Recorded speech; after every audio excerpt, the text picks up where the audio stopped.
What's up, dudes? Welcome back to another episode of Rhomas Men's Team. Pretty simple. We are a group of guys helping each other make progress towards each other's goals. If you're new to the channel, awesome and welcome.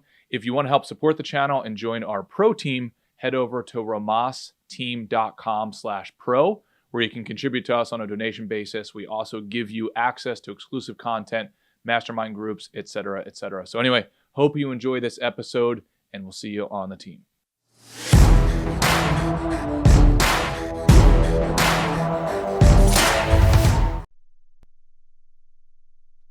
Rhomas Men's Team, we are back. Our mission is pretty simple. Help us men make progress on our goals. It's a circle, not a triangle. Mr. Ray, what's going on, brother? Hello, Wes. As you know, the best way to make progress on your goals is to have strong daily habits, which include our scorecard. That is getting 8 hours sleep, weighing yourself, which is just one metric of health, not the only one. Drinking a half gallon of water, sending an act of love message, reviewing your goals either in the form of a list or your vision board, doing a 5-minute learning segment, 5-minute journaling segment, doing 10 minutes of movement and 10 minutes of meditation. When I can get all that done in a day, Wes, especially at the beginning of the day, it moves me along my goal hunt. Yeah, hell yeah, man. Yeah, we recently discussed not only having a personal scorecard, but a business scorecard for our wealth management the podcasting team, and I'm trying to put that together. But outstanding, yeah, dude. The more I stick to the scorecard, actually, the less sick you'll sound, Wes. Yeah, dude, I swear I've been sick for literally 2 months, like on and off. It's been crazy, but it's my own fault. Focusing too much on making financial progress and not human progress. So, but it is what it is. Arjuna, what's up, brother? How you doing? Hey, good morning. Is my mic on? It is on, sir. Classic pink robe, as always. We always appreciate it. Absolutely love it, man. I'm on the west side, so it's a little earlier. I'm in my cozy gear. Yep. Where, if you don't mind me asking, where are you at? I'm up in Portland. Of course you are. So I wanted to bring up the idea. We talked probably a couple weeks ago now, about storytelling, your origin story, etc. I found it to be pretty interesting in that same podcast that I was listening to. They talked about not just having your origin story, but they said handful of core stories. Like what are the handful of core stories that you for sure have in your life that if you spent, a couple hours and sat down and really articulated them, that if you were to do that, you would teach you more about yourself than you've probably ever learned. But then you'd also have those core stories to teach others. And the idea is, what 5 stories could you tell me where I would know basically everything about you? And I thought that was really interesting. So I wanted to go around, and I know I'm putting you guys on the spot here, but are there any stories that come to mind for you that could teach me about you in a very efficient way? Ray, because I like putting you on the spot, does anything come to mind for you? Yeah, a couple of stories come to mind. They're all work related. Selling art to Drake was a core story. I had that selfie with him when he came into the gallery in Boston Art. And so that is a great selling tool and just a kind of great marketing tool. But it's funny, I talk about how he was such a gentleman. Like anytime I'd say this art is no good, he wouldn't say anything bad. He would just say that's interesting. Anytime I said this is really good, he'd get excited. So very careful about his public kind of persona. And as he was so when he came in, I jumped up and I said, "Hello, Mr. Drake." And I grabbed it and shook his hand to claim him as a client, right? And then as he was leaving, I tried to do a cool Mac Daddy handshake with him, And like I ended up just like imagine picking up a dead goldfish and putting it in someone's hand. Like that's the kind of like that is like that's what I did. And I just looked up and I was just kind of screaming inside. Just like, ah, what did I do, Mr. Drake? But then he graciously gave me another opportunity uh, as he was leaving to give me for a handshake so we could be slapping friends. Working it. So that was a kind of like a kind of peak career moment. And then working as a waiter is a less glamorous job, but that really was the best sales training I ever had because it was like I was able to learn how to read people. Do they want a like invisible robot who'll deliver the services, or do they want to be entertained? You know. And then my favorite job of all time was being a dishwasher. For some reason, I just loved the automation of it. Uh, and then like the mind could soar and I could actually get the job done at the same time. And in retrospect, the best part of that was no email. So those are three kind of core stories about me that are just they're about work, but they're more about me and my personality and how I'm engaging when I want to be and disarmed when I want to be. How's that for like off the dome, three core stories, Wes?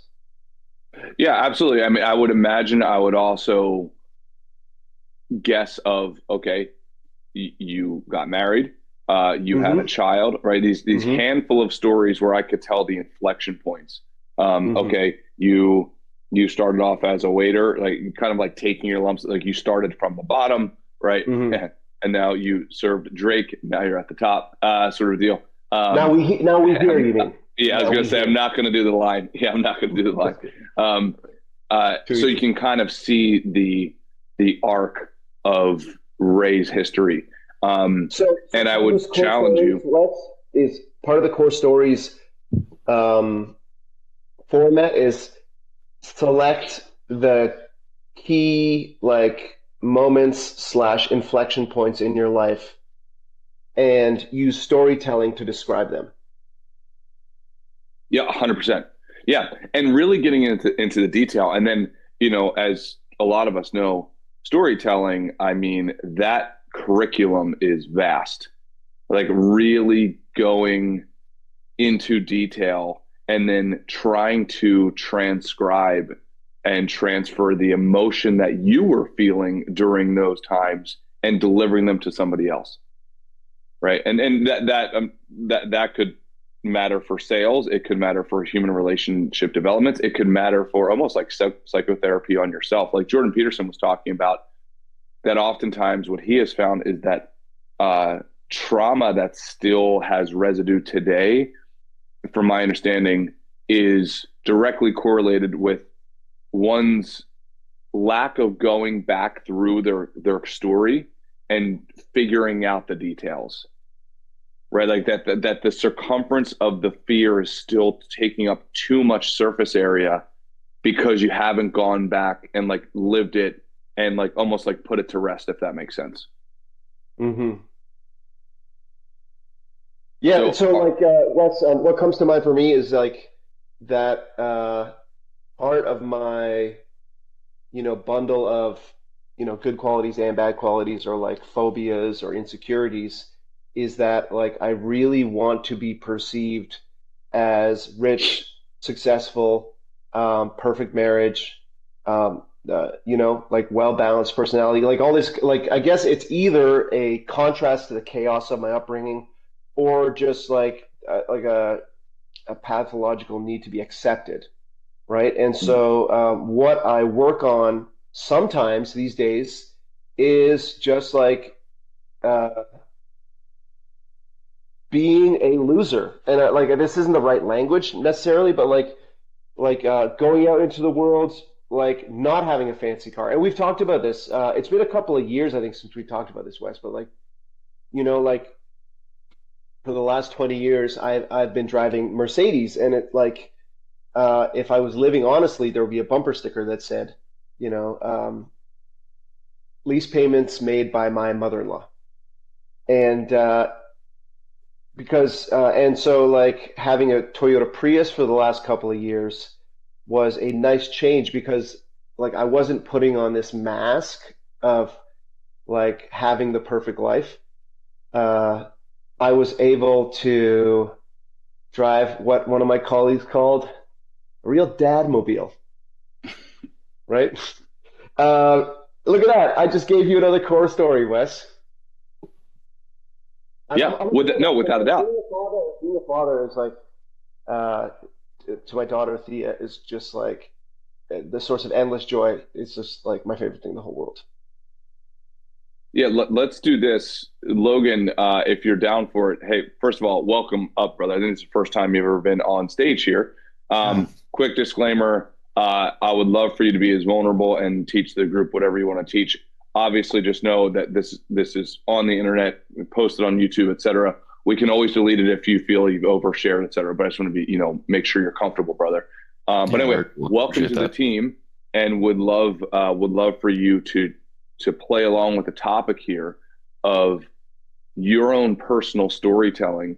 Is there anything that you could share with the group of saying, hey guys, new to the team, here's my story that could tell you disproportionately about me, rather than just say, some sort of generic, right? Like, hey, I'm Logan, nice to meet you guys, sort of thing. Does that make sense? Yeah, definitely. So yeah, my name's Logan. What's going on?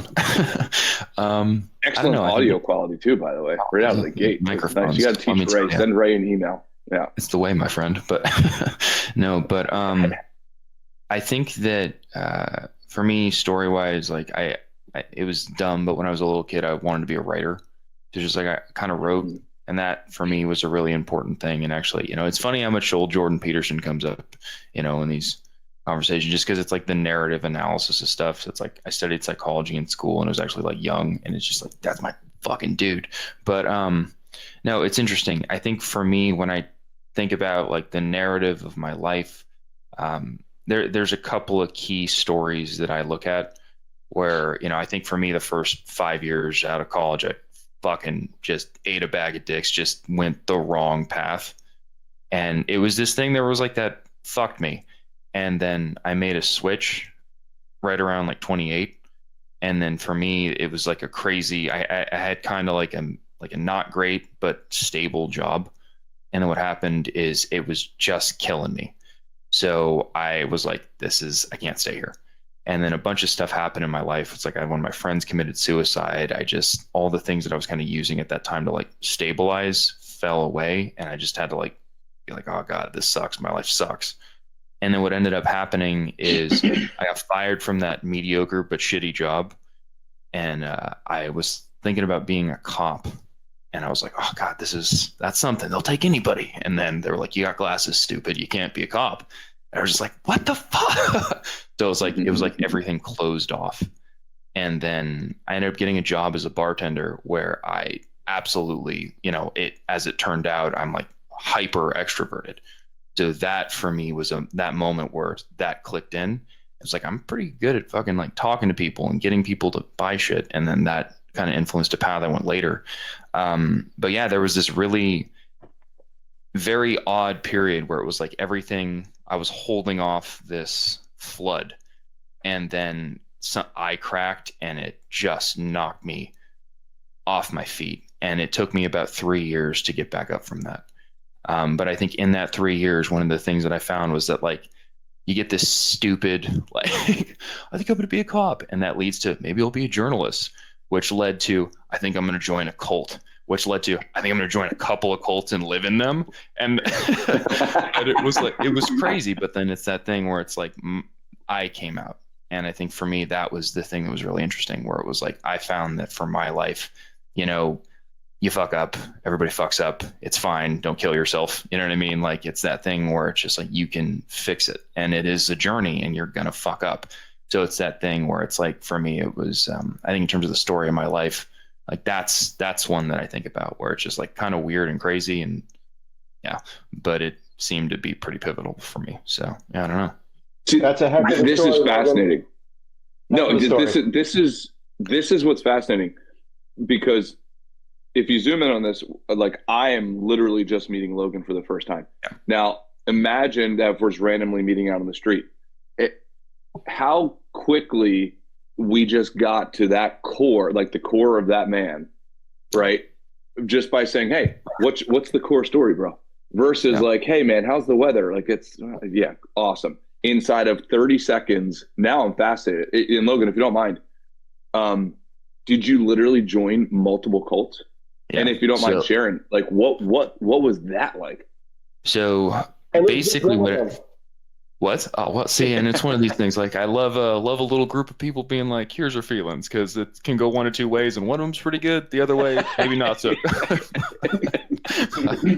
No, it's interesting. It's just like the first one is I'm from San Francisco, and I joined this group called the SFBICC. And what they were is there was this organization run by this guy called Kip McKean, who's just he basically, I think he came out of Florida or something. But right around the time the Moonies were coming up, kind of back in the day, there was a counter like organic, like we need to have like a Christian fundamentalist framework that can align with like the Moonies. I don't know if you know who the Moonies are. They're technically one of the most successful cultish organizations ever. But what ended up happening is he started this thing. It's like the Crossroads movement or something. But then what happened is it exploded. So in the 80s, that comes up and he's just like, sick. We're getting all these people. And then what ended up happening is it got really successful. And then they turned on him and kicked him out. So he started this other one, which was the ICC. And then what happened is that started spanning out actually from Portland. So they started at Portland State. Nice. I joined their San Francisco church. And I was in San Francisco and I was just completely lost in my life. And I was just like, fuck it. I can't be a cop. They're like, maybe try investigating shit. And I was like, I do kind of really secretly like that a lot. And then that put me on this really weird path where it's like, I was kind of broke because I lost my job. But then it was just like, you can get a place to live if you go hang out with these guys. So it's like, I was paying $300 a month to live in a house in San Francisco with like 8 other dudes. But it's just like, you're living. You know? And then what ended up happening is I stayed with them for about 9 months and I was like writing all this shit. I was like documenting everything like a fucking psychopath. And then I ended up, I was like, all right, guys, I got a job opportunity up in Portland. And then went with that church up to Portland. And then I lived there for like 2 months. And then I made a jump to where I am now.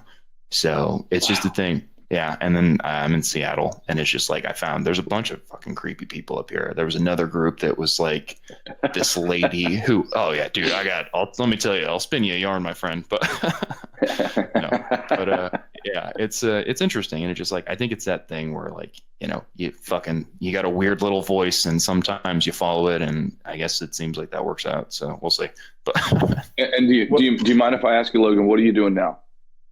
So I'm actually a sales guy. I work at a big fancy sales technology place. So probably shouldn't say that on the internet, but yeah. Or if you want to delete that part, I'll tell you. If you want to delete this, if you could delete this part, I'll tell you. But like, is that cool?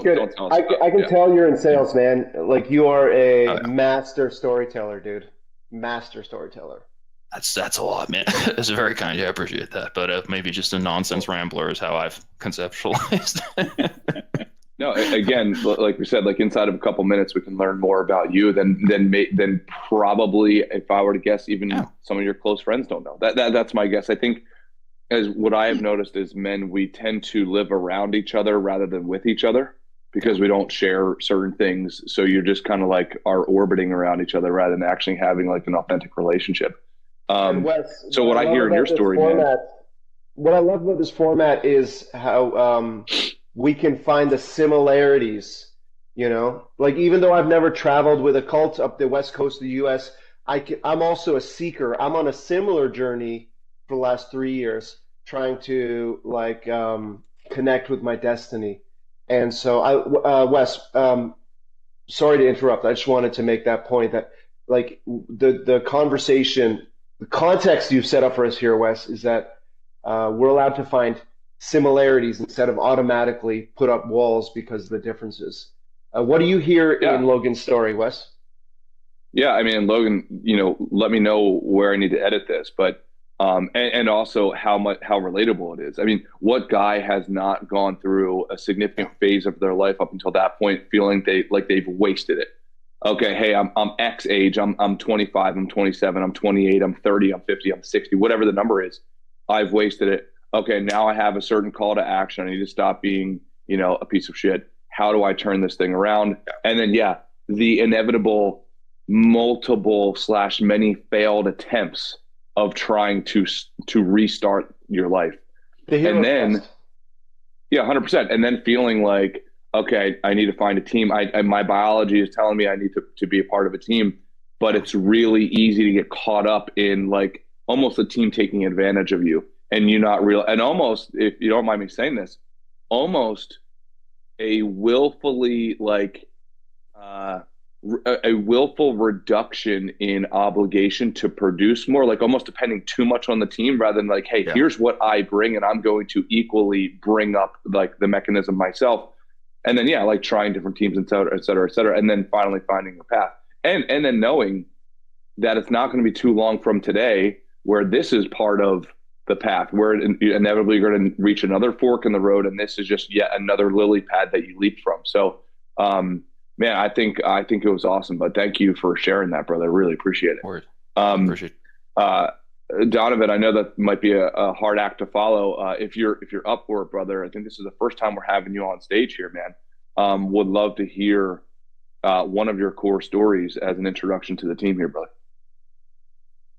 Yeah, happy to do so. Can you hear me okay? Yeah, man. And welcome, dude. Thank you. Thank you, Logan, for sharing. I'm also curious to hear. I've been around for a minute since back in the day when Matt used to join in more frequently, Yep. since 2021, I believe. But yeah, And just so I don't look like an idiot, this is the first time we're having you on stage, right? no, I did speak once with Matt. I was at that time I had dislocated my shoulder working for a solar company, and Okay. I was crawling around their attic looking or just doing the survey, and Matt made a joke. He's like, "Oh yeah, what else were you doing up there in the attic?" I remember that caught me, but yeah, this you could say this is the first time in a long time. Might as well be the first. I'm curious about your story, one of your origin stories, Wes, as well. I don't know if we'll be able to get that, but that'd be cool to hear. Um, but yeah, I'll start off. Mine's very similar to Logan's, and you know, I was the first kid in my family to get a scholarship and go to college, and I got accepted to go to the University of Biomedical Engineering, and come from a very poor family. We really didn't have much, and so everything that I did had to kind of find a way and to figure it out and try to make a path that would lead me to that kind of success or the kind of future that I want. And so the University of Utah, they offered me a $15,000 scholarship. And then with that, with the student loans of $7,000, I could afford to go and pursue this career opportunity. And I went in person, did all the financial information, everything. I figured if I did like the hard copy and I turned it in person, it'd be the most secure. Well, the person I handed over my paper to ended up misplacing it. I lost my scholarships. I could no longer afford to go to college. So, I was lost at that time. I got really depressed. I got really suicidal. I ended up figuring out how to finish off the first semester, and then I dropped out. And yeah, that was a really challenging point in my life, but ultimately it pushed me in a direction where I pursued self education and alternative education. And I, after that point, I really lost faith in that aspect of our society. Because for me, when I was younger, I was led to believe like you go through school, you do all these things, you do the right things, and this is what you're going to get. You're going to get rewarded, and it's going to work out. And it just didn't for me. So, but yeah, and then I started working with my uncle as an apprentice. He was a handyman for a very long time. He worked as a firefighter for a while, and So he would work with clients up in Park City, Utah, building custom furniture, doing cabinetry, rebuilding kitchens, bathrooms, etc. So I worked with him for about 7 years doing all that. And then right around the time the pandemic hit, I decided to transition my career into something more serious as work slowed down. And the income became a little bit more unsteady there. And I applied to work at Tesla, and that's where I've been at for the past 4 years. Slowly worked my way up from the ground floor to then being the manager on the solar side, specifically working with utilities for interconnection.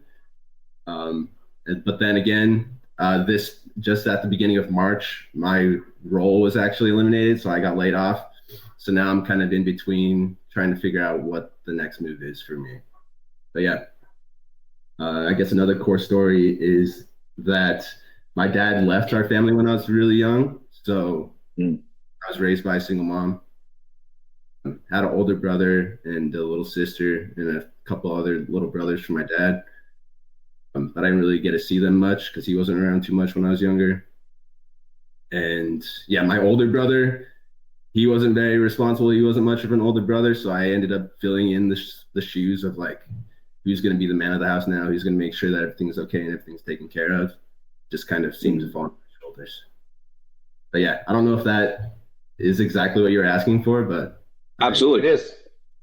100%, man. Do you mind if sorry, my iOS still, I got to turn this freaking like automatic, like whatever these on-screen emoji things are. Do you mind if I comment on a few things, bud? Absolutely not. Yeah. So the way that I hear some of the story, which, you know, if you know anything about my kind of background, you know that I could 100% relate to some of the stuff that you were saying. You know, father leaving at an early age, being raised by a single mom, et cetera. Also, that realization, I think, is in a lot of our stories, right? Is like realizing that nobody's coming to save you. At some point, you realize like the system that you're trusted in that was supposed to like lead to like greener pastures is oftentimes built on weak scaffolding at best, to the point where you drop off your application, it just gets lost somewhere, and now your entire future is now off a handful of degrees in a completely different direction. I would also, what I hear in your story is that kind of struggle, which you were dealt those cards at an early age with your father leaving, in my view, builds maybe at an accelerated rate in a good way, a sense of personal agency that honestly, man, I hear some grown men today that, you know, that are twice your age, that do not have personal agency. That as soon as they have a problem, they're calling everybody else, expecting them to solve their stuff. Versus your story forces you through, what do they say, like the eye of the needle, to like make sure that you are able to have the skill yourself. And again, you're going through it too, right? Like you, it seems like, just ended another chapter of your story. So now it's just a question of like, how much muscle have you built from all of that history, and what are you going to do with it? I also noticed another thing. You said you got accepted to school for engineering, right? Yeah. Yeah. Which, this is obviously a super generalized comment, but like, you're not interested in engineering or getting accepted for engineering if you're not somewhat of an intellectual person who understands how, you know, like at least mathematics work. I have found that those people who are naturally gifted like that, it's just a matter of time until like their intellect like breaks through the membrane that's holding them back currently. Do you know what I mean? Right? Like almost, you know what comes to mind? Like the, was it Good Will Hunting? You know, it's like you're not going to be able to hold that guy back for long, right? Like if you view him on now and he's just, air quotes, just a janitor or just like a busboy somewhere, at some point he gets discovered for like his natural gifts and so on. So, but let me ask you a question, man. Is, because I can relate to this, is not having a father around, is that one of like is that like the cornerstone, or perhaps one of like fundamental pillars of your identity and the strength that you've built so far as a man? Does that make sense? Yeah, I'd say maybe. I one thing for sure that happened is right around after I graduated high school, I realized that they're being bitter about that whole experience wasn't going to serve me well. And so I just tried to look at the positives that, what positives did this bring into my life, and that sense of agency that you were getting at. That definitely was one of the things I'm very grateful for. And I'm also very grateful that, it's made me realize the kind of man that I don't want to be. Right. 100%. Oh, yeah. Yeah. Very, very common. I mean, hey, man, it's funny. The interesting dynamic of my girlfriend has a son, he's 9 years old. So I get to experience what it's like to teach a younger male more frequently. And honestly, like, there's part of me that's, I don't want to say sad, but maybe that of like, oh shit, like this is kind of the first time I'm being present of like what I missed out on. Like some like these little nuances where I can help pause and say, hey man, I know you feel this way right now. It's okay to feel sad. Don't turn that into anger because that's going to have these downstream effects. Like I never got those conversations. And honestly, like it's kind of feels weird for me to even say this. For the first time in my life, I feel sad about not having that figure around. Do you know what I mean? Which is really interesting. So I don't know if have you experienced that at all? Yeah, absolutely. And, the reason why I wanted to pursue biomedical engineering in the first place is because I have people in my family that are paraplegic and they can't walk anymore. And I grew up around them as a little kid. And so I wanted to pursue that career because I thought it would lead me to a point where I'd be able to help people that can't do something do that again. And we're seeing that now in technology like Neuralink.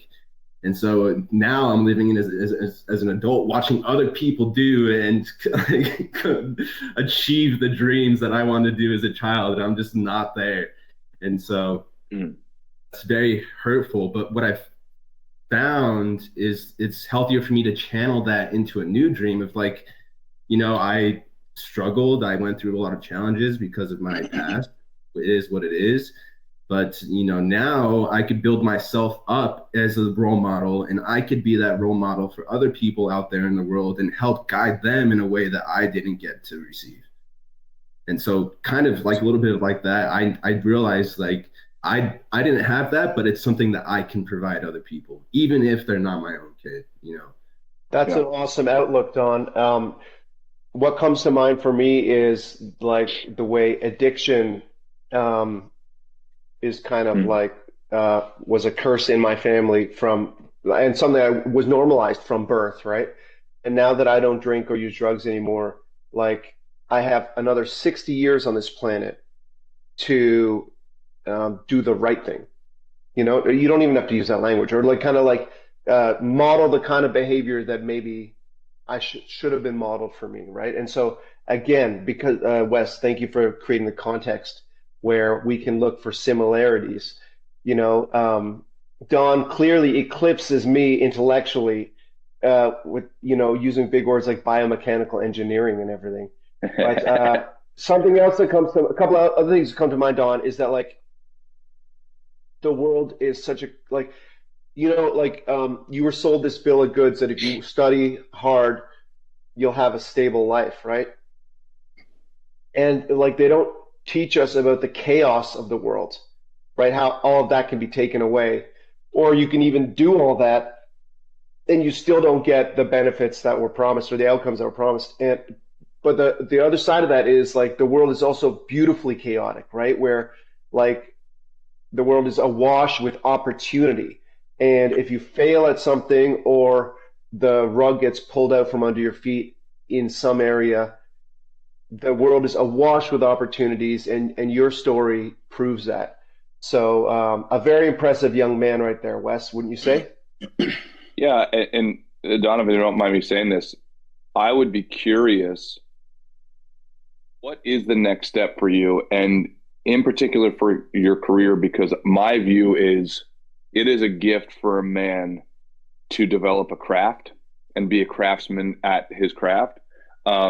I do think oftentimes we shy away from what we're really called towards because of whatever reason, because of monetary pressures, because of social pressures, etc. If you don't mind me asking, if money did not exist and you knew for sure that addition is usually about subtraction. So to make progress, you often just have to remove the barriers, and they're oftentimes emotional barriers, usually that are stemmed from fear. It's a fear and judgment, etc. If you don't mind me putting you on the spot, what would you do if you literally could pick, but you knew you had to provide maximum value back to society? Yeah, that's that small question. Yeah. Yeah. Thank you, Ray, for the compliments. I really appreciate that. It's very kind of you. I think I would just keep doing what I'm doing now, which is just focusing on developing my skill set around being a leader and and the whole reason why I decided to shift my focus to put myself in that sort of position or skill set, because I think it's something you could apply to anything. And I'm I'm the kind of person that just gets excited and interested in almost anything that comes my way. And so if I'm not careful, I could jump into things too deeply. So because I know that like marketing, sales, and being a strong role model and a leader for those who need it are highly adaptable, and they could be applied to every aspect of your life, including being a father. I think those are the most valuable things to me right now. So those are the skills I'm working on building up the most. And then, as far as how I'm going to apply those skills, that's something I've been going back and forth on. I'm currently in a relationship with a lovely woman, and she's pursuing therapy, psychology. She's a CSW, working on getting her licensure. And we've talked about building businesses together. I've had a few ideas of businesses I've wanted to make. Obviously, I have a little bit of a construction background. One thing I've been passionate about is making furniture, and I thought about getting into contracting. I don't know if that's really the right option yet, but I'm fortunate enough that over the past 4 years, I've managed to save up a little bit of money, and I received a severance when I left the company. So now I do kind of have a little bit of a cushion where I'm trying to rethink. All right, similar to what you said, Wes. Like I am now leaving another stage of my life for a new one, and what is that going to be? I don't necessarily know yet. But yeah, just continuing to focus on honing the skills that I've developed while I was working at Tesla. Honestly, was an incredible experience being there, and I learned a lot. So I'm very grateful for the time I had there, and I definitely don't have any bitter feelings towards them whatsoever. But yeah, finding ways that I could use the skills I've acquired in my life to help benefit those around me, I think resonates with me the most. It makes me feel the best. But yeah, I don't know. I love it, man. Absolutely. I would throw one other thing out there for you to chew on, because I've been kind of thinking about this, like almost over-indexing a little too much of my career, not sharing maybe some of the life lessons with younger versions of myself. So for instance, like as an example, thinking about like going back to like, what do they call, like the Boys Club of America? Like, there are these clubs that like will help, it feels to me like, young men who maybe don't have the parental leadership around them and so on. It's like, why haven't I done that? So when you talk about leading and serving and helping others around you, I think there's a big gap in my life that I'm currently not doing because I'm solely focused on career. So somehow in your story, I'm picking up on maybe that's the next thing that I should be considering doing. But hey, man, thank you so much for sharing, brother. And just so you know, I'll leave you on if you want to keep commenting on everybody else's stories, but don't feel pressure like you got to sit here as well. Arjuna, let's throw the ball over to you, brother. Would you mind sharing maybe one of your core stories? I know you've shared with us in the past. What are one of your core stories? Is if we've never met and you wanted to teach us about you in whatever dimension you wanted to. You're up, buddy. Hey, I'm sorry. Can I interject here real quick? I just wanted to say that, Wes, I think you're selling yourself a little bit short. Since I've been a part of this group, starting in 2020, you've been an incredible wealth and an incredible resource and a wealth of knowledge for me. I've learned so much from you, and honestly, I don't think I would be where I'm at today in my career if it wasn't for you. Yeah, Don, you're right, man. Wes, you dummy. There are dozens of men who you mentor like on a biweekly basis. So like, you're wrong if you say there is a void in your schedule where you should be giving back. You give back a plenty. You want to give back more? Great.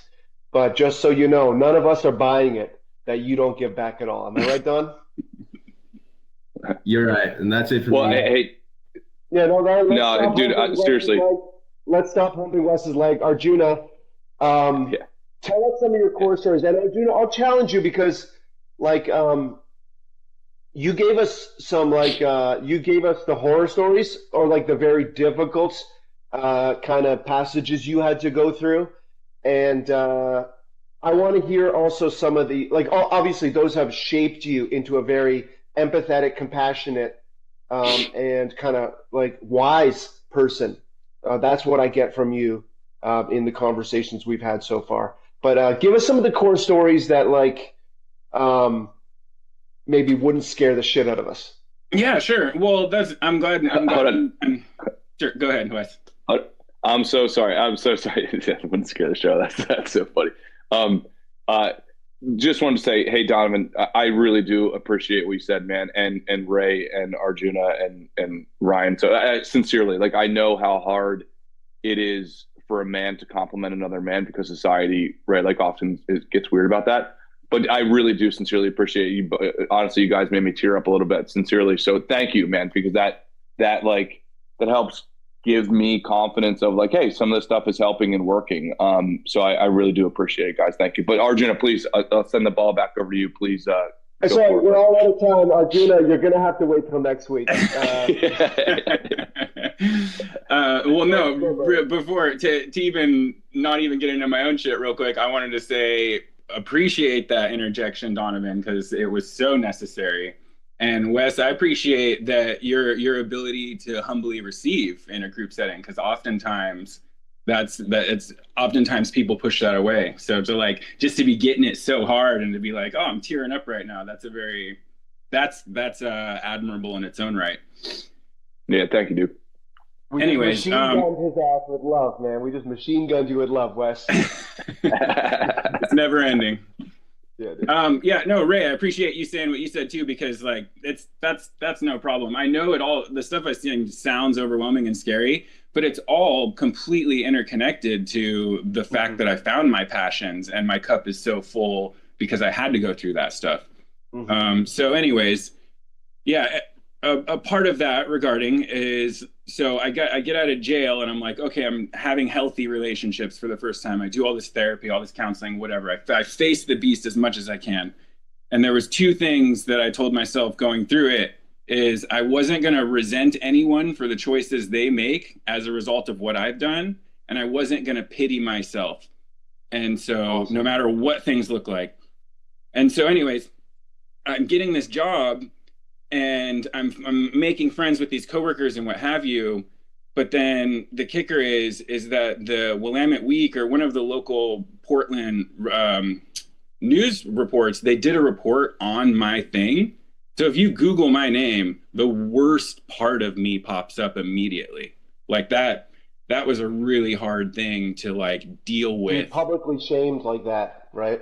That was I told myself from the very beginning, I wasn't going to pity myself, but that was the hardest part. Like, why would they choose this one case? Why now this thing's looming over my head? Like anyone can just judge me and ostracize me immediately without any, anyways.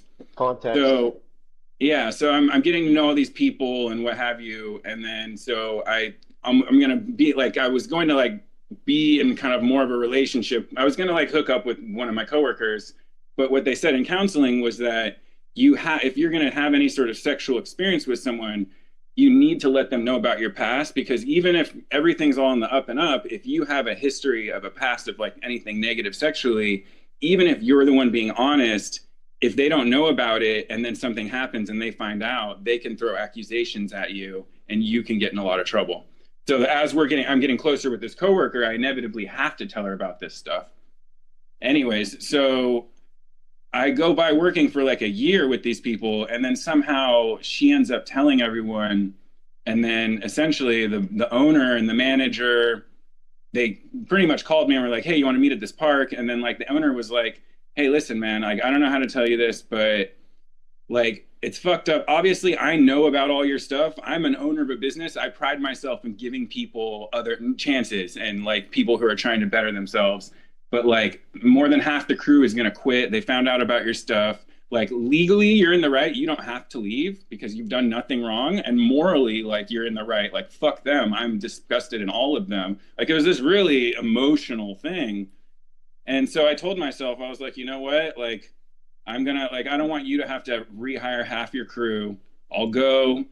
And it was really, really hard for me to not resent these people because like I mean I was hanging out with them for a year and a half. I'm like, these are my first real healthy relationships. And then to just get rejected by like my first crew of healthy people all simultaneously was like it fucking broke my heart. Anyway, so to segue into the positive, the horror stories. Well, no, So what, stop right there. Stop right there, Juno. I think that's fascinating because, like, and for those who haven't heard your story before, basically, I think like one way to put it is that, um, like, speaking of cults, you were like born into a cult where there was a lot of sexual abuse and like, so like a really bad behavior was modeled for you, and that led to you making bad choices yeah, and we're not talking Bill Cosby level, but like no, voyeurism, specifically voyeurism. So that was yeah. like physical And or so, right. And so, but that haunts you like with the online kind of like the public shaming and like the when people Google your name. That's something that my family went through. We took care of an elderly person who was wealthy, and then like then we were accused of elder abuse, right? And so, so with my wife and mother-in-law, if you Google them, like elder abuse can come up, and like it was like newspaper articles and everything, and it was really so. Like again, like this isn't a horror story because I am identifying with you. I am like there are similarities in your journey to my journey, and so yeah, that doesn't come close to the horror stories you shared with us 3 weeks ago. But put a smile on our face and give us because like because you're not a monster, right? Like no. you're an amazing you are like this amazing, wise, like spiritually kind of like enlightened person. And so why don't you give me a horror story that highlights that? Well, I was Because gonna, like I was just about to, I was just describe about to yourself say, as that at a dinner party, right? But like, give us a core story that like that illuminates that. looks like Wes has got something to say. Yeah, real quick, Arjuna, I'm going to write it down. You had an amazing line. What was it? It was like, I decided to not resent people who felt a certain way about what I did. What was that line? It was outstanding. Yeah, it was two things. Like, I appreciate you pointing that out because it's literally like my proudest life thing of my shadow work is like, yeah, to not resent anyone else for how they responded towards me not facing this. Because I'm the one who let it get out of control. So if people felt betrayed or lost their trust as a result of me, because I was still this spiritual person. So imagine how much it impacted the people close to me when this happened. And so, yeah, to not resent them, but then also not to pity myself, to be like, well, like not to be, what's the word, masochistic and be like, you fucking deserve this, but be like, I'm not going to be like, oh, poor me. Like every bit of the sword that I have to fall on, I'm going to fall on as necessary to like, yeah. Yeah, and that line is outstanding. That concept is really an outstanding concept. We talk about resentments in 12-step recovery all the time, where like resentments are toxic, right? Wayne Dyer says there are no justified resentments or justifiable resentments, right? Because when you have a resentment, you are the victim, right? You wear the big victim hat. I'm a victim, right? And Arjuna, like what you're talking about is you decided that you weren't going to be either a victim to your past behavior or a victim if other people are turned off by your story? Not even turned off. I mean, I'm talking like my closest friends. I'm in jail and I'm being like, hey, don't trust this guy. He's a monster. Mm-hmm. And I'm like, okay, I accept that that's their response because I'm the one who put them in this situation. Mm-hmm. Awesome. Mm-hmm. All right, there's still time for you to cheer us up, man. Go. Quick segue. Yeah. So literally that day when that happens, I make the transition. I'm like, okay, I actually have a couple months worth of rent. I'm going to just do what I've always wanted to do. I'm going to literally create structure and exercise and write and read. And I literally just did this like what we're doing here. And then that's when weirdly I like found parkour, fell so deeply in love with it. And now it's like parkour is literally just like divine play. I get to be out. I am so wildly successful because I don't even need anything to be completely fulfilled. And that was a result of that, all that space being made, not pitting myself, creating that structure. And like, then these other things came in, relationships, everything just opened up so intensely. I got this construction job. I was getting paid insane amounts of money. Like, and it was all a result of like letting that go and being like, it's okay that this happened. What's the space that I can make? What can come into my life from there? And that was the pivotal like experience. Outstanding. Like that life isn't over. Like that, right. Like, and Arjuna, like you, like there have been multiple moments in your journey where, like, I can imagine myself saying, "I'm finished. It's over." Like, or I'm gonna kill myself because, like, I can't go on. You know, and you're just very impressive, man. Like you're a survivor and a thriver, and yeah, just very impressed, dude. Bravo. Well, thank you. Without a doubt, man. Yeah, absolutely. Phil, let's throw the ball over to you, brother. To whatever degree you want to share or comment on somebody else's sharing, you're up to bat, buddy. If you're cool with it. I'm just sort of still unclear on what exactly the question is. Sorry. Yeah, the initial prompt was, hey, we all have our core stories. There's probably a handful of stories that could explain 97% of our being to another stranger, let's just say. So number one, do you want to share any of those core stories, or you feel free to comment on any of the stories that have already been shared?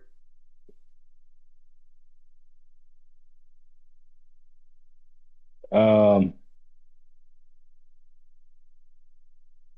don't know. I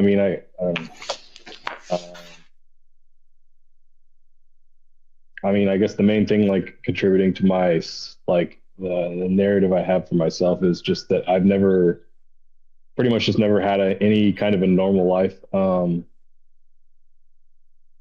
any ways, really. My parents were fucking terrible. Didn't have a ton of friends as a kid, and just had a really kind of like isolated and like fucked up childhood where I only had like one or two friends, and they were, you know, always kind of shitheads like I was. So I don't really know what else. I don't know what to say about it. I don't want to just ramble about my childhood, but I've just never felt really good about myself or anything, and it's just very, very isolating. Because I mean, I'm definitely like extremely like overwhelmingly resentful towards my parents and my childhood and my life so far and everything, and it's very hard to deal with in any way, because like, you know, I didn't have like the worst childhood ever. I wasn't like, you know,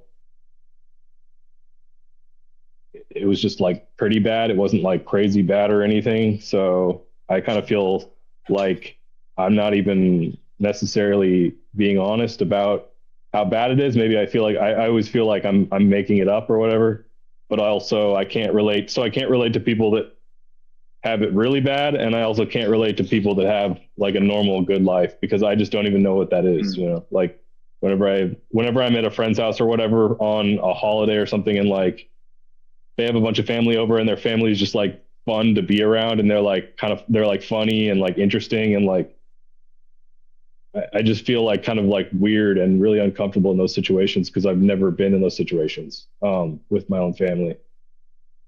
And so I don't know. I don't really know what else to say. I just, I've always just felt I've very got a question, like. Phil. How did you find this group? I found out about Matt and Shane's podcast because they had Louis C.K. on, I'm a huge fan of. And then I listened to the podcast a lot, and then eventually saw the Dad Meet episode, and then I found out about this somehow through that. Right on, man. That's how I found out about it too.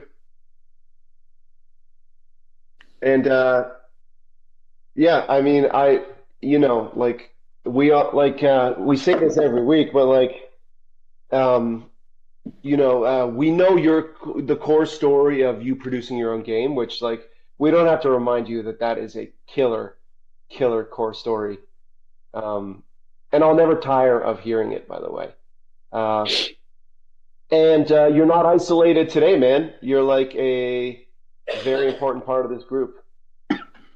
So I'm glad you're reversing that trend, because when I'm isolated, I just do coke from 7 a.m. to midnight. And it's not as fun as it sounds, Wes. I hear you laughing. It's not as fun. It's not as fun as it sounds. I mean, the first day is fun, but day 1 million is pretty fucking miserable. And I've got a bunch of those core stories too. Well, Phil, if you don't mind me asking, because I can super relate, like I land somewhere on the edge of like being resentful, let's say, that I didn't have a father around. Like I said, and honestly, I'm just becoming present to some of those emotions very recently of like, oh, maybe I did miss out on a decent amount of stuff, like I wish that, going down that whole road. On the other side of the pie, it's like, oh, look what I can then almost use that. And it's like, well, look what I can create, right? Like I almost have infinite motivation to recorrect some of that for whether it be my girlfriend's son or my family, etc.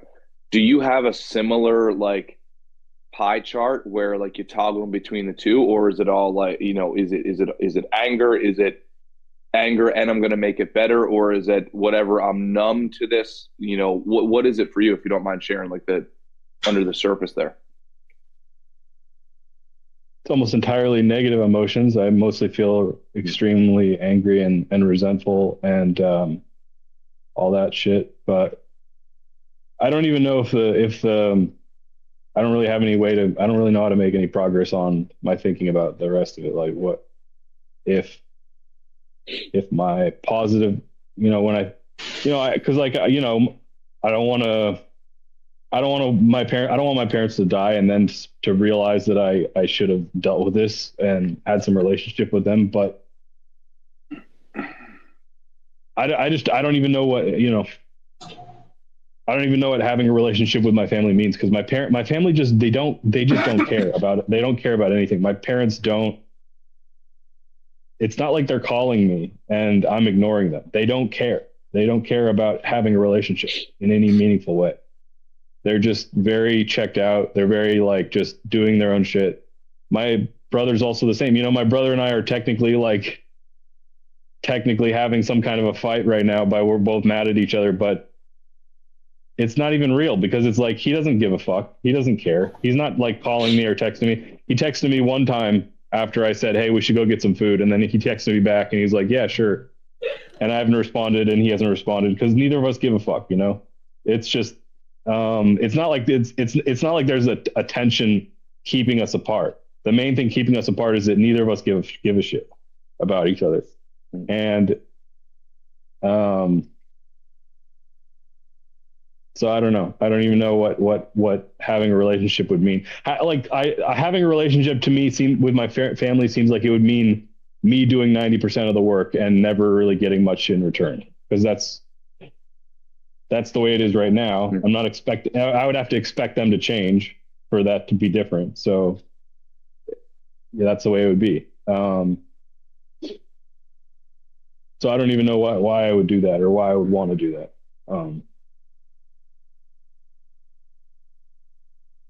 Yeah, and if you don't mind me saying, man, I think like part of part of being a man, and let's say if I was pretending you were my brother, is and I was looking out for you. Like number one is to like just be able to sit with you and like sit in the suck. You know what I mean? Like not wanting to change you or anybody else. Like yeah, man, like it's tough, right? I like we can all only relate on a certain sliver, you know, sort of thing. But I think it's important as men and just for relationships in general. Like hey, I don't have the answers. I can tell you what comes up for me. I don't have the answers, but what I can tell you for sure is I can sit here with you and we can sit in the suck together, and then eventually, hopefully, we come out of it. You know, so that's the first thing I would say if you don't mind me saying that. And then the other thing that I would say, again, if you don't mind, is like I'd be curious what would happen even if you just played along of like if if I were to pay you $1 million of like what maybe is there one positive that could come out of it as a future? Like it builds you into the better man because you know, like Donovan was saying, and I think what Logan was saying prior of like, you know what you don't want to be. You know what I mean? You know the culture you don't want to build in the future. Not that that's an answer. It was just curious if an exercise like that would be considered. Kaizen, what comes up for you? I know you have a lot of experience in this type of stuff and this type of discussion. As long as Phil doesn't mind, what comes up for you as Phil describing a story? A lot of like my core background story or whatever it is you want to call it comes from when I was in my early 20s, like 21, 22-ish around there. I had a girlfriend, and at that time I had a very needy type of mindset and behavior. I got real attached to this girl real quick, and it ended bad. Um, she was trying to leave, and I had got drunk. She was mad that day, ended up in a big fight. Her sister called the cops, and I spent uh, that Friday till Monday in jail because while during this breakup, I fell, being like a wuss, I jumped in the back of their truck and I tried to jump back through the window because she took off driving and it broke the glass. So I had to deal with this thing for a while with through the courts. At that point, I went through it. I was still just kind of like a wimpy dude, and I'm trying to figure out like what was going on, what the relationship dynamics were, why was this kind of stuff happening, and then I started to get into being a 4chan weirdo at that time. Someone told me about like pickup artist stuff, and I'm reading about what they were talking about, and it's some of the stuff that I had experienced. I'm like, this makes sense. It's finally like some of the stuff is clicking in my head why certain things were happening in relationships that I was having. So I got real deep into studying this kind of stuff, and then I structured a lot of the stuff around my life to be like, all right, I'm gonna work a sales job that specifically forces me to have to go and interact with more people. So I build this socialization thing that I've kind of been neglecting. And for whatever reason, I didn't really get educated in growing up and just try to get better at this thing that I learned about and see what happens. That resulted in me getting super obsessed with it. And I wanted to be a coach at it. And that resulted in me moving from my hometown to a bigger city to kind of practice this stuff. And then from there, moving out to Las Vegas. Las Vegas, I had something happen with a record. So when you Google my name, stuff would come up too. So when Arjuna was saying that, I really related to that, and just kind of the weirdness that comes with it, where you can work somewhere and you'll be working somewhere and people won't know anything about the kind of history or background that you have. And then once they find it out, they're kind of like, what's this about? And you have to kind of sheepishly like, yeah, this is something in the past that happened. I'm not like proud that happened. I'm not embarrassed about it anymore. I'll tell you whatever, but just kind of moving on from there. But the core of that was just trying to figure out what was making me do these behaviors that was landing me in trouble from my early 20s on, and then just taking everything that I could, learning as much as I could along the way to kind of like, all right, So I'm gonna just keep building on to this project and add tools to it until stuff starts to make sense, and just kind of use that to guide my decision making along the way. But I can see, especially like what Phil was touching on, like the family dynamics where you're feeling like you're putting in one way and you're not getting reciprocation or whatever. There's like, especially with, I've heard this said before, like your parents, it's their first time living life too, so you kind of have to be easy on them. They don't know what they're doing, and if you ever get to become a parent, you kind of really get to realize that, where you're like, oh shit, I don't know what the fuck I'm doing. There's no way my parents knew what the fuck they were doing. I can't really like judge the kind of stuff that they did or be like mad because they're probably doing the best with what they had. So it's like all you can do is just try to put out the good stuff or good behaviors or good intentions, and then however people respond to it, it's like, all right. But like actually like that being your action, not like I'm intending to do something, but I'm actually doing like the action. If somebody from the outside sees it, what are they going to see? And like, what would somebody describe it as versus in your head, I'm doing this thing, blah, blah, blah. Yeah, like the thing is like, I totally feel that way. And, like I think maybe, I don't know, 6 months ago or something, I called my dad and I just said, I thanked him for he got sober when I was maybe like 10 years old or something. And, he's been sober ever since. And I thanked him for that because even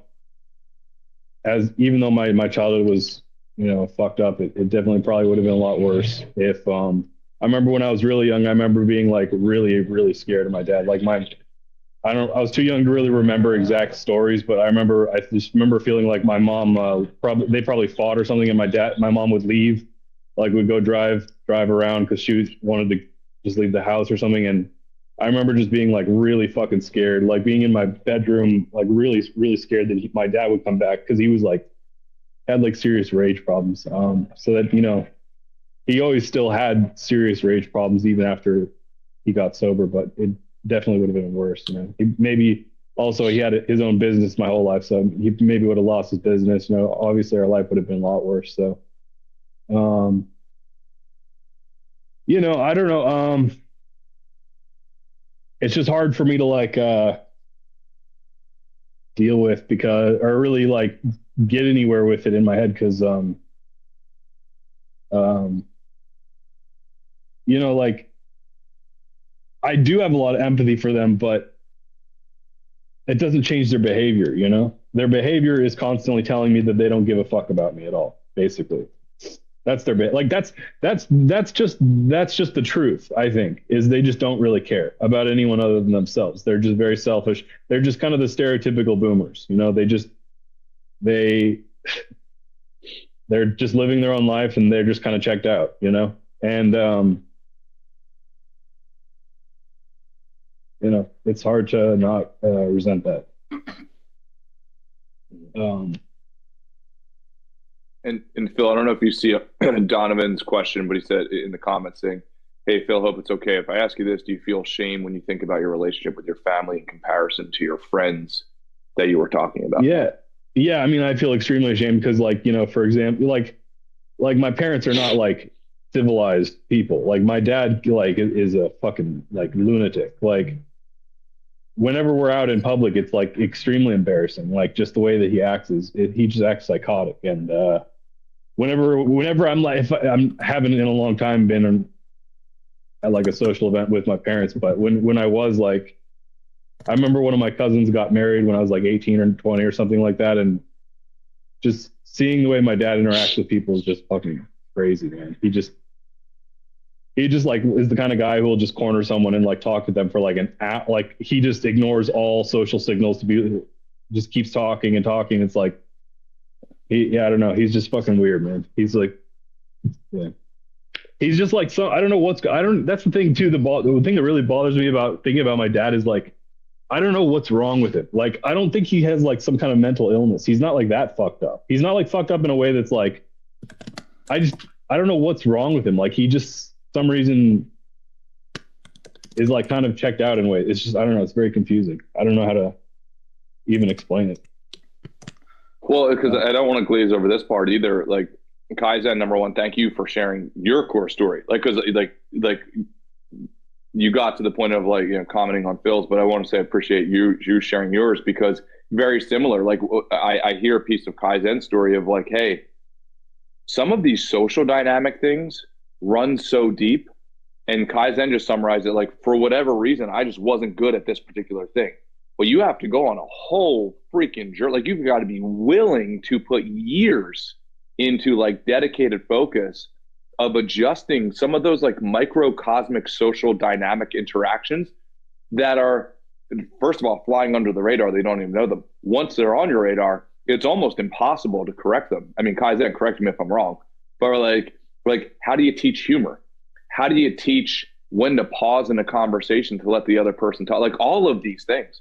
So Phil, to give credit to you, you are on that journey of like, hey, probably reasonable to assume that your parents didn't teach you a lot of that stuff. It's obvious that they never learned it.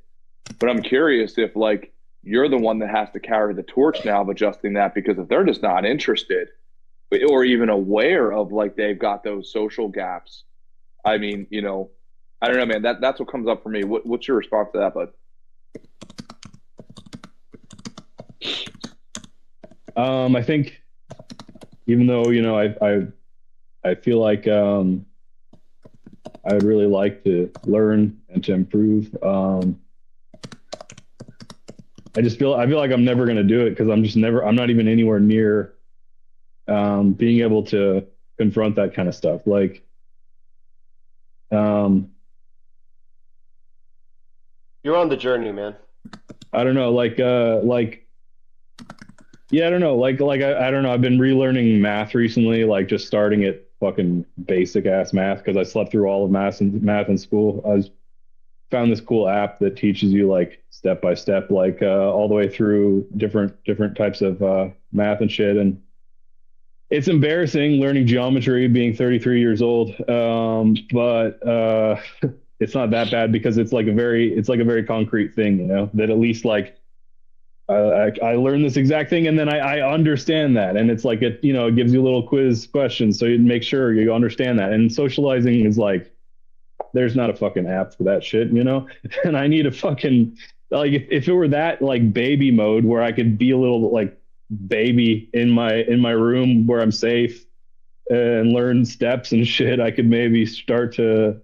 But it's just, I don't know, it's just so painful to have to confront how. Just how like, yeah, I don't know. Yeah. Well, Wes, I know that you can relate to that, dude, because like just from knowing you low these past 3 or 4 years, I know that you are on a similar journey, right? Where navigating the middle and upper echelons of society was completely foreign to you. And that's something that you had to learn on the job and practice and still need to practice, right? Or it's something that you still do practice. And so I'm sure you can see similarities in Phil's story, or you can relate to Phil's story. Oh, without a doubt. I mean, one of the things, Phil, that I admire about you most, and I don't want to keep on putting you, on stage here, so we can kind of wrap up with this. But one of the things that I admire about Phil the most is that he continuously talks about himself not chopping the wood while he's actually doing it. So, hey, I'm not, I don't do the work. I don't do any of this self-exploration.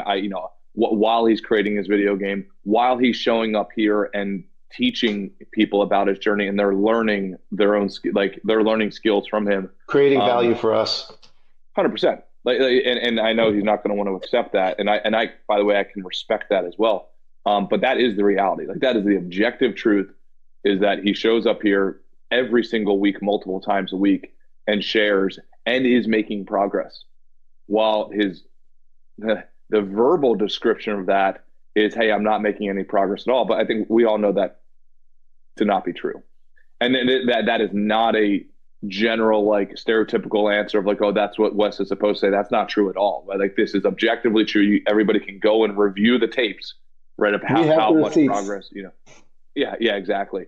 I would also be curious if Kaizen, this is not to put you on the spot of like signing you up for any worker, but I'd be really curious what would happen if Kaizen and Phil had a conversation offline at some point. Maybe they already have, of like, you know, learning how to socialize is a very learnable thing. It's It's just a soft skill. a very, 100%, and it's a very deep curriculum. Kaizen already have gone through that journey. You know, I'd be curious if you could recommend any books or resources to Phil, maybe offline, because I know that I've benefited from those. Like Charisma really on have. Command comes to mind. 100%. You know. So anyway, I'm going to jump off. I actually have 7 or 8 family members downstairs, which I feel very grateful and blessed for right now. I don't want to keep on pushing them off. But anyway, dudes, I sincerely love you guys. Thank you so much. Kaizen, it was awesome seeing you again, bro. Super glad you're able to take the time to get back on here. Donovan, thank you again for the compliment. Thank you for hopping on here. Arjuna, Ray, everybody, love you guys. Have an awesome weekend. I'll see you guys on Monday. Later. Phil, you're the man.